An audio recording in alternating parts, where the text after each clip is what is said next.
Hello, listeners.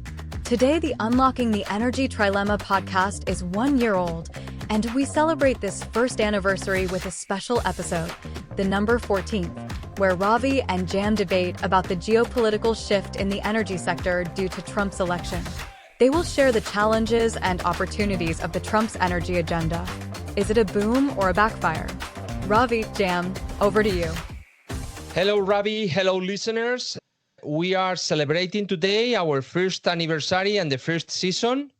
We had a lot of speakers during this year coming from different companies addressing all the topics. We talked about pricing of the electricity. We talked about renewables, interconnections, decarbonization, there's solar, a lot of topics. But things are changing and the focus is shifting. Isn't it, Ravi? Yes, absolutely, Jose. I think we had a tremendous year with several topics that we talked about over the years, a lot of which was around sustainability, on decarbonization, on energy storage, on distributed energy resources, a lot of different initiatives that was basically focused on not only improving performance and efficiency, but also achieving the net zero goals. But obviously, things have changed dramatically over the last 3 months. In the last 90 days, you can almost sense a 180-degree shift from where some of the priorities have been for a number of companies and countries around the world. In fact, one major significant event, of course, after the election of the US President Donald Trump has been the shakeup in the energy policy, which has a tremendous impact on unlocking the energy trilemma. A key issue has been the withdrawal from the Paris Agreement, that at least from a US standpoint, it ends the US commitment to global emission reduction targets and also shifts the climate leadership responsibility to individual states, to individual corporations, and we have seen, as a result, a number of companies actually leaving the net zero commitment. What's your view on that? We've heard some big names leaving the net zero commitment. Big banks left the Net Zero Bank Association, and BlackRock left the Net Zero Asset Management Association. And if you remember, all this stuff about sustainability started years ago when Larry Fink sent the first letter to their investees saying you must take care of sustainability targets. And from there to now, a lot of things have changed. And probably this is not only a public support of withdrawal the Paris Agreement, but even an investment support that a shift in the economics of the investments is happening.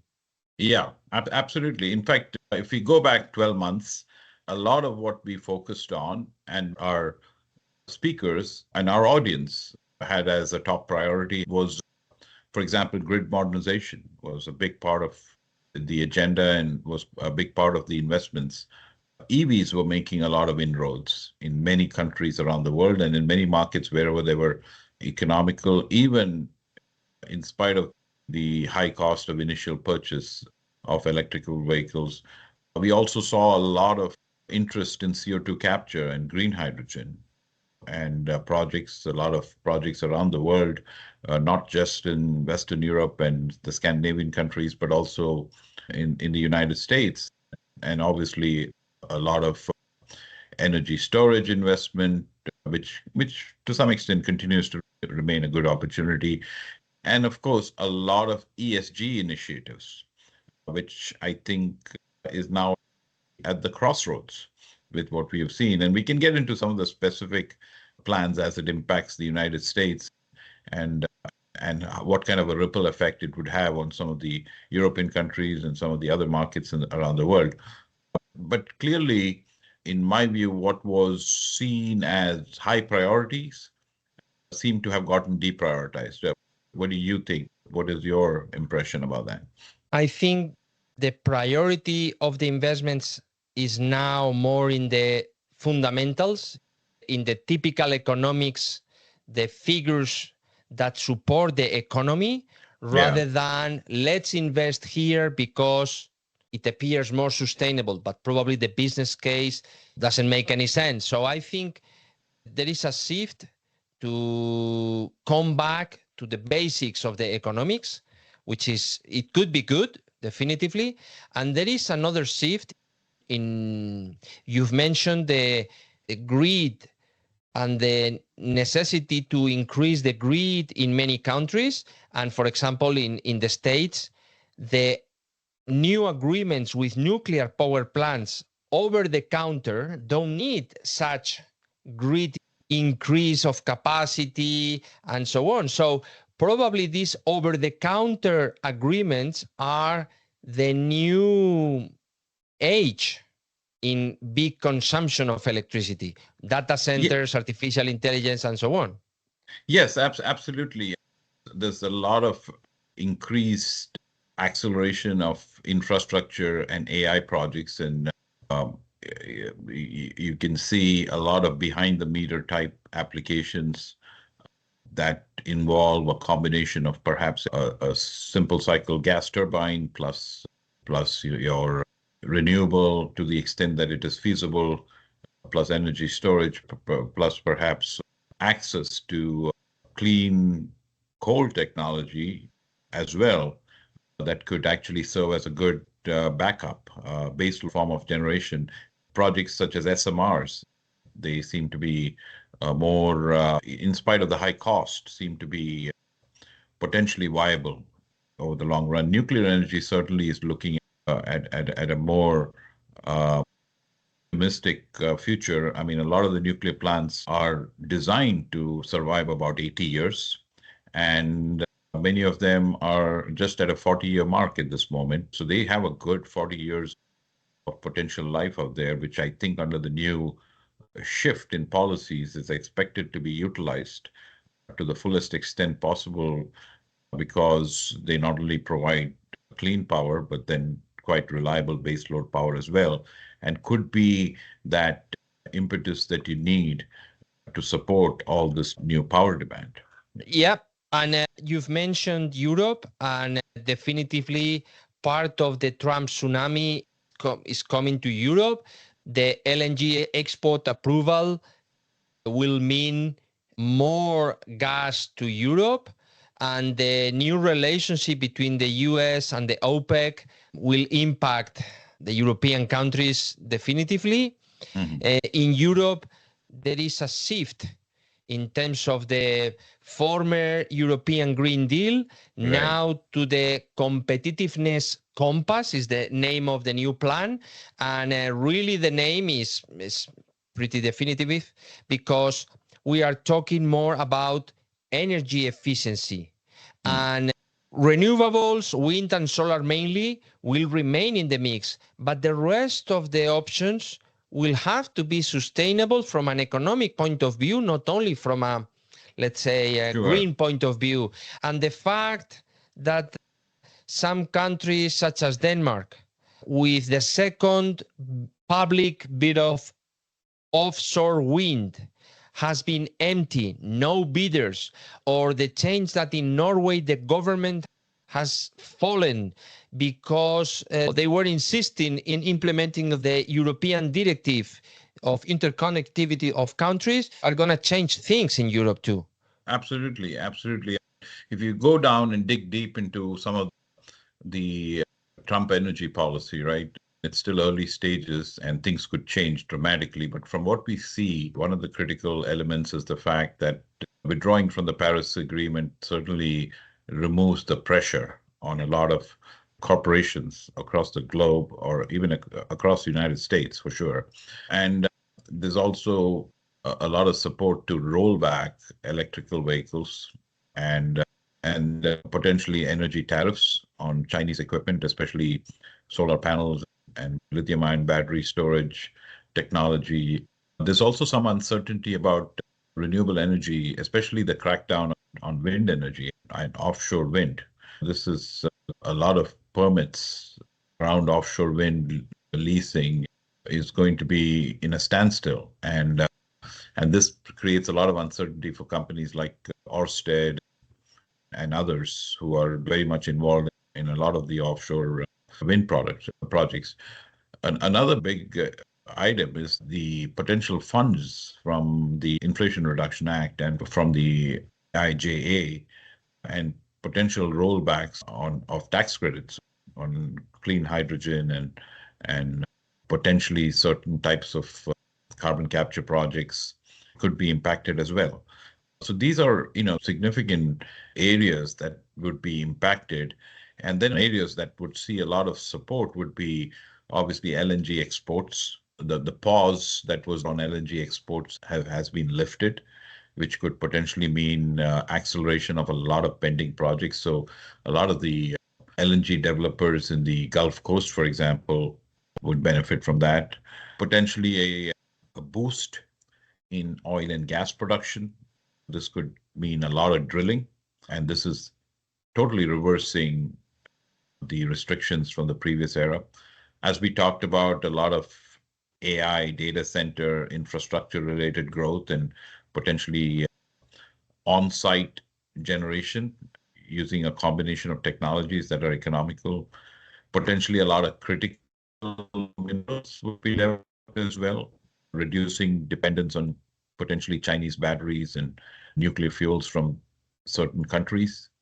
So a lot of different initiatives in a mixed bag, fossil fuel revival for sure, especially gas-fired. Combined cycle plants, you'll see a lot of growth in combined cycle plants because they provide that base load power that you need for the AI growth that we expect. And potentially some kind of scale back on the whole ESG pressures.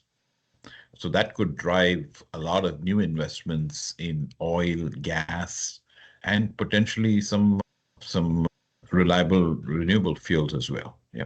There is a concept which is the CO2 tax, and these markets could set up the big milestone, because if in one side we have the States or some Asian countries that are not recognizing the CO2 taxes, they are not imposing those taxes to their corporates, their corporates are going to be more competitive in the global market in comparison with those from Europe or other regions that are imposing those CO2 taxes and making the prices of the energy or the electricity more expensive and the final products more expensive and so less competitive. So I think this is going to be like the big milestone if at the end the world is following this path of putting taxes on CO2 or not. And China is postponing the CO2 peak. They are investing in new coal-fired power plants. Probably they won't use them in base load as they were used in the past, but definitively the CO2 emissions will continue growing during some additional years. There's going to be a very big shift on the approach to CO2 emissions. Yes, I would think so. I would think now there are always going to be countries in European countries that are very committed to the sustainability cause. Many of the Scandinavian countries that will continue to make significant investments in sustainability and in decarbonization. I expect laws like CBAM, for example, to continue to be in place. As a result, companies that are exporting into those areas, into those regions, would continue to have the pressure of meeting and investing in technologies that require to be green. And and that could be across the world. So whether you're in the United States and you're exporting into those countries and are potentially impacted by CBAM, for example, you would continue to make those investments. But overall, it would be measured in a more granular fashion against the payback and the cost and the ROI. So I expect that you would see a resurgence in cleaner thermal fuels, potentially nuclear fuels, combined with renewable energy and potentially cost-effective energy storage, and shifting focus back to oil and gas and easing the ESG pressures. So these are areas that we can expect some corporate investment. And of course, with these kind of seismic shifts that are in motion, I also expect a lot of legal and investment battles that will unfold, because a lot of companies have made plans and investments based on these funding and based on these incentives and based on these tax credits, and are well underway. And to find them in a position where they are not able to encash on them is going to create quite a lot of unhappy project developers. And who stands to win or lose is still unclear at the moment. It's still early days, but most definitely there's a huge shift in the way the wind is blowing. Yeah. Yeah. And following your comment, for me, 2025 will be an important year to understand and to be aware of the cost of being more sustainable. Being more sustainable is fantastic, but Right. the only problem is that it's more expensive. And the public speech about that was the opposite.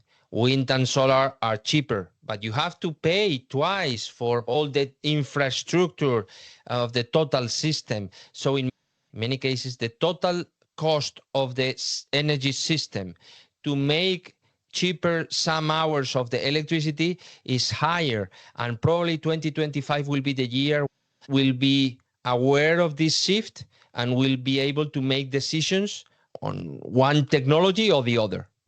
Absolutely. And I'll be very curious to see how some of the major green corporations around the world, like your Googles and your Microsofts and Meta and others, who had committed to 100% green energy to basically power their AI and data center requirements. Will there be a shift in their position? Will they be ready to settle as opposed to focusing on 100% decarbonized energy scenario? Will they focus more on lowering carbon intensity and using a combination of cost-effective technologies, given the shift in focus? That's obviously going to be a big question, unanswered question, and it'll take the next several months to figure out what their change in position would be. Yeah. Great, Ravi. I think it has been a fantastic year. We had very interesting conversations. We encourage you, dear listeners, to cherry pick those that could be more interesting for you and re-listen to them. And we open season 2. We'll bring new experts in the energy sector, and we expect to have very interesting and controversial conversations. Exactly, Jose. I think we will be watching the market very closely, and we will be looking at technologies and policies and regulatory issues and corporate initiatives and how they prioritize certain fuels over the others, and how they prioritize their clean energy policy versus the economics. And we will be monitoring that very closely. And a lot of our speakers will be adding more clarity for our viewers as well as they make these choices. So I think it'll be a fantastic year going forward, and we will be bringing in speakers with that objective in mind, so that this helps investors and developers and all those stakeholders in the energy industry get more clarity on where the industry is headed. So I'm looking forward to it. Yeah. Very much. Thanks, Jose. We hope you liked this conversation. Follow us on LinkedIn or subscribe for free to the podcast on the platform of your choice: Spotify, Amazon, YouTube, or Apple. Because in the next episode, Ravi and JAM will speak with Sonia Dunlop, CEO of the Global Solar Council, who will help us to unlock the energy trilemma.